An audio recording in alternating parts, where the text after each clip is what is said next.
आज की कहानी दो खूबसूरत सहेलियों की है जो बाद में गर्लफ्रेंड बॉयफ्रेंड बन जाते हैं और एक दूसरे का जिंदगी भर साथ निभाने का वादा कर लेते हैं। कभी एक दूसरे को न छोड़ने की कस्में खा लेते हैं, लेकिन एक दिन इन दो सहेलियों के साथ कुछ ऐसा होता है कि दोनों सहेलियों का नाम सोशल मीडिया पे तेजी से वायरल होने लगता है। और जब सोशल मीडिया के माध्यम से कहानी लोगों के पास पहुंचती है, लोग सुनते हैं तो वाकई में सोचने के लिए मजबूर हो जाते हैं कि आखिर हमारे इस देश में कैसे कैसे लोग होते हैं।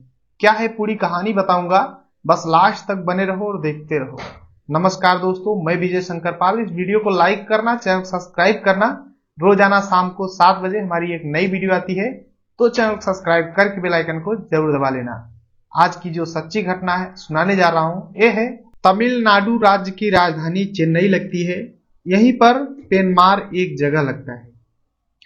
23 दिसंबर 2023 को यही इसी जगह पर एक लड़की होती है जो कि शाम के टाइम में, थोड़ा शाम हो चुका था, ठंडी का टाइम, तो अंधेरा हो गया था और तेजी से चिल्ला रही थी, बोल रही थी मुझे बचाओ बचाओ।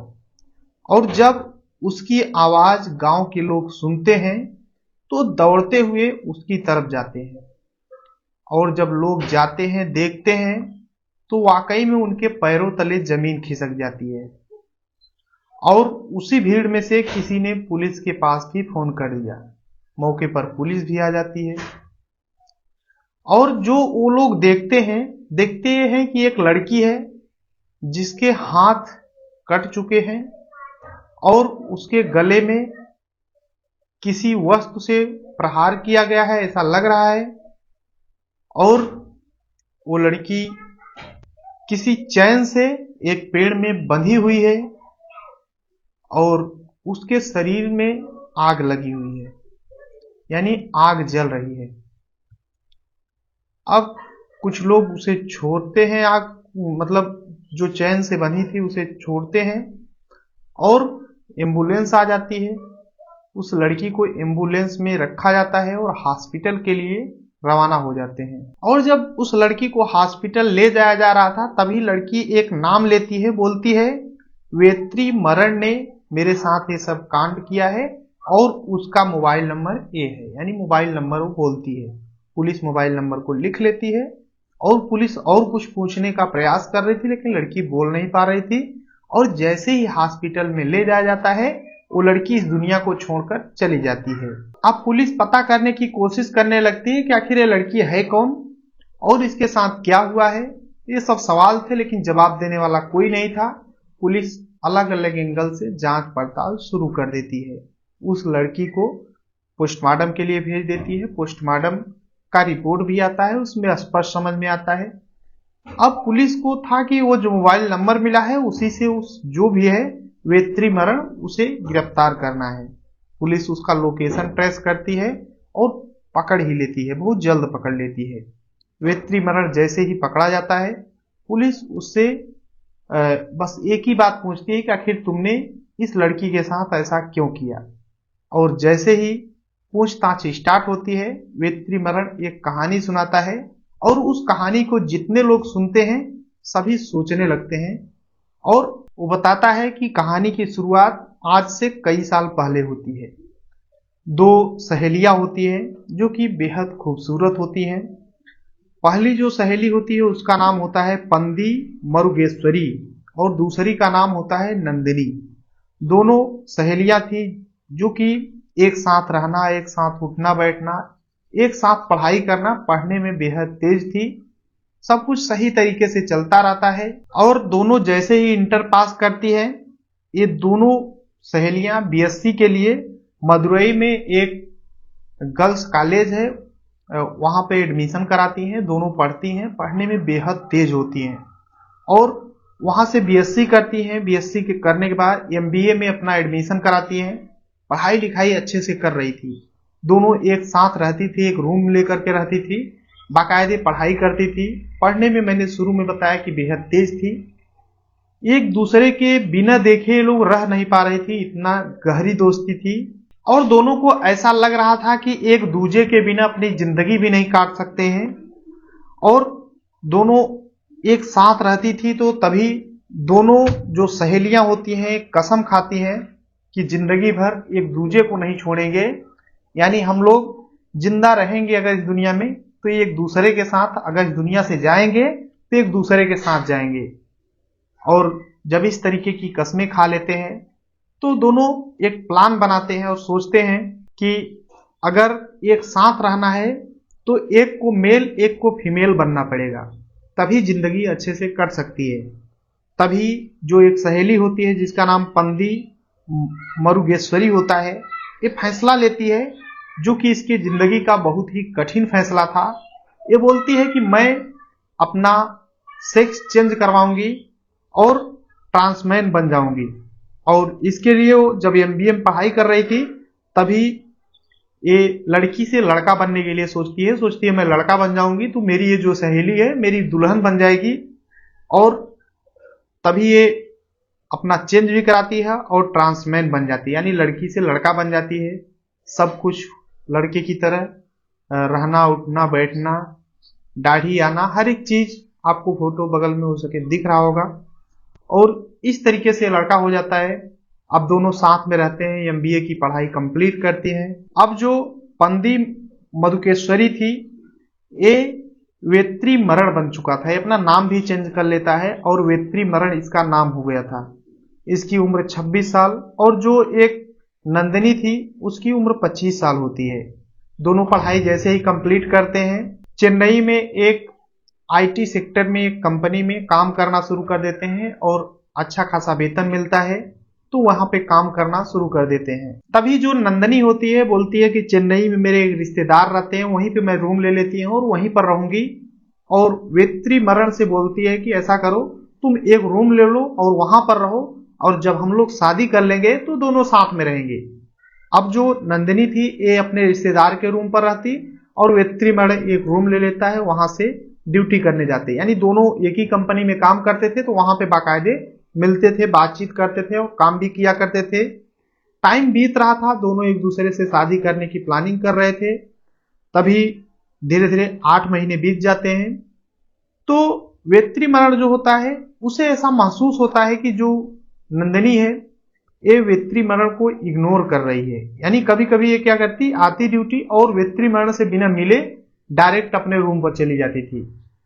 वेत्री मरण जो था इसको शक होता है और इसे लगता है कि आखिर नंदिनी मेरे को इग्नोर क्यों कर रही है।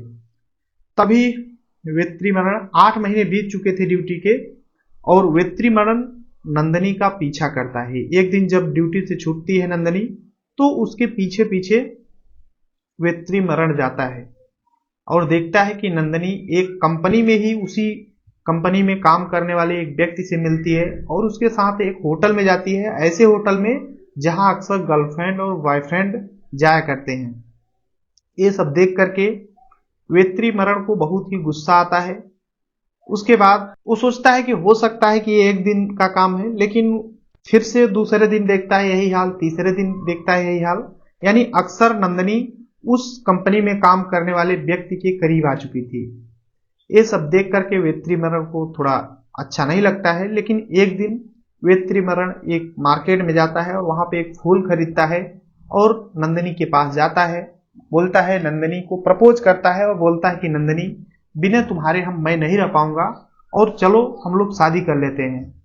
तभी नंदिनी कुछ ऐसा बोलती है जिसे सुन वेत्री मरण को बहुत बेकार लगता है। नंदिनी बोलती है कि देखो तुम्हारे पास कोई भविष्य नहीं है, मैं तुमसे शादी कैसे कर लूं। और जब इस तरीके से वेत्री मरण सुनता है तो वो कुछ नहीं बोलता है, फिर वहां से अपने रूम पर चला जाता है। उसके बाद फिर से आते हैं, दोनों काम करते हैं, ऐसे ही टाइम बीतता रहता है। 24 दिसंबर 2023 को नंदिनी का बर्थडे होता है और जो वेत्री मरण होता है ये हमेशा की तरह इस बार भी गिफ्ट देना चाहता था नंदिनी को। तो 23 तारीख को ही शनिवार होता है, 23 तारीख को नंदिनी को बुलाता है, बोलता है चलो हम तुम्हारे लिए अच्छा खासा गिफ्ट खरीदेंगे, कल तुम्हारा बर्थडे है। और वेत्री मरण नंदिनी को लेकर मार्केट जाता है, इन दोनों की दोस्ती बनी रहती है। मार्केट जाता है लेकर के और खूब सारा शॉपिंग कराता है और शॉपिंग कराने के बाद काफी पैसा भी निकालता है। उसके वेत्रीमरण के बैंक में जो भी पैसा था सभी पैसे निकाल लेता है। ये चीजें नंदिनी देखती है तो उसे अजीब फील होता है, बोलती भी है कि आखिर तुम अपना पैसा क्यों निकाल ले रहे हो पूरा। तो वेत्रीमरण बोलता है कि तुमसे बड़ा मेरा इस दुनिया में कोई है भी नहीं और मैं तुम्हारे लिए सब कुछ कर सकता हूँ। और फिर काफी उसको शॉपिंग कराता है अच्छा और अच्छे होटल में ले जाता है, खाना खिलाता है। उसके बाद ये दोनों एक वृद्धा आश्रम में जाते हैं और वहां पे दान करते हैं। जो वेत्रीमरण होता है ये लगभग सब कुछ अपना दान कर देता है, बस एक बैग लिया रहता है जो पीठ में लटकाया रहता है और उसे लेकर के फिर वेत्रीमरण नंदिनी से बोलता है कि चलो मैं तुम्हें तुम्हारे घर तक छोड़ आता हूं। और नंदिनी बोलती है ठीक है, जैसी तुम्हारी इच्छा। अब दोनों साथ में वहां से निकलते हैं और जब रास्ते में पहुंचते हैं एक सुनसान जगह होता है। वहां पर वेत्रीमरण नंदिनी से बोलता है कि नंदिनी, एक यहाँ पे जो अभी शाम का मौसम है और अच्छा भी लग रहा है, तो ऐसा करो एक फोटो खींचते हैं, तुम मेरा फोटो खींचो। और नंदिनी जो होती है ये लोग अपना बाइक से थे तो बाइक खड़ी कर देते हैं और नंदिनी भी उतरती है, वेत्रीमरण भी उतरता है और फिर जाकर के एक फोटो खींचना शुरू करते हैं। तो जो नंदिनी होती है खड़ी हो जाती है और वेत्रीमरण फोटो खींचता है। उसके बाद वेत्रीमरण अपनी बैग रखता है, बैग से एक चैन निकालता है। उस चैन से नंदिनी को एक पेड़ में बांध देता है। बांधने के बाद एक औजार निकालता है और उससे नंदिनी के हाथ को काट देता है। नंदिनी रोने लगती है और बोलती है ऐसा तुम क्यों कर रहे हो, आखिर क्या हो गया है, और बार बार रो रही है। लेकिन वेत्रीमरण कुछ बोल नहीं रहा है और उसके गले में भी चला देता है। उसके बाद वेत्रीमरण अपने बैग की ओर जाता है और बैग से एक बोतल निकालता है। उस बोतल में पेट्रोल भरा होता है और उस पेट्रोल को छिड़कने लगता है नंदिनी के ऊपर। नंदिनी रो रही थी और बार बार गुहार लगाने की कोशिश कर रही थी, लेकिन जो वेत्रीमरण होता है बिल्कुल भी सुन नहीं रहा था। इसे ऐसा लग रहा था कि जैसे कान में कुछ इसके सुनाई न दे रहा हो, और उसी समय एक माचिस लगा देता है। अब नंदिनी के पूरे शरीर में आग लग जाती है और वेत्रीमरण वहां से फरार हो जाता है, भाग जाता है और नंदिनी चिल्लाने लगती है। तभी आसपास के लोग दौड़ते हुए आते हैं और फिर नंदिनी वेत्रीमरण का नाम लेती है और अपना उसका नंबर भी बता देती है और फिर इस दुनिया को छोड़कर चली जाती है। वेत्रीमरण इस कहानी को सुनाते हुए उसे बिल्कुल भी अफसोस नहीं हो रहा था। पुलिस जब पूछती है कि तुम्हें कोई अफसोस, तो बोलता है मुझे कोई अफसोस नहीं है, मैंने जो कुछ भी किया है ये सब सही किया है। लेकिन वाकई में इसने गलत किया था और अभी पुलिस इसके खिलाफ गंभीर धाराओं में मुकदमा दर्ज कर ली है और अभी ये जो आरोपी है वेत्रीमरण, इसे न्यायिक हिरासत में भेज दिया गया है। बाकी सबसे पहले तो इसने अपना जो भी सेक्स था इसने चेंज कराया, ये बहुत ही गलत किया। बाकी आप ये पूरी घटना के बारे में आप अपनी राय जरूर देना कि इसमें कौन सही था कौन गलत था। बाकी वेत्रीमरण ने एक प्रकार से गलत किया, एक लड़की को इस दुनिया से हटाया, बाकी उस लड़की ने भी इसे धोखा दिया। बाकी इस पूरी कहानी पर अपनी राय जरूर देना। ये पूरी घटना सुनाने का उद्देश्य किसी को परेशान करना है, दुख पहुंचाना नहीं है, बल्कि आप सभी को जागरूक करना है। जहां भी रहें अपना और अपनों का ख्याल रखें। बाकी इस चैनल को सब्सक्राइब करना। मिलते हैं नेक्स्ट वीडियो में, तब तक के लिए जय हिंद, वंदे मातरम।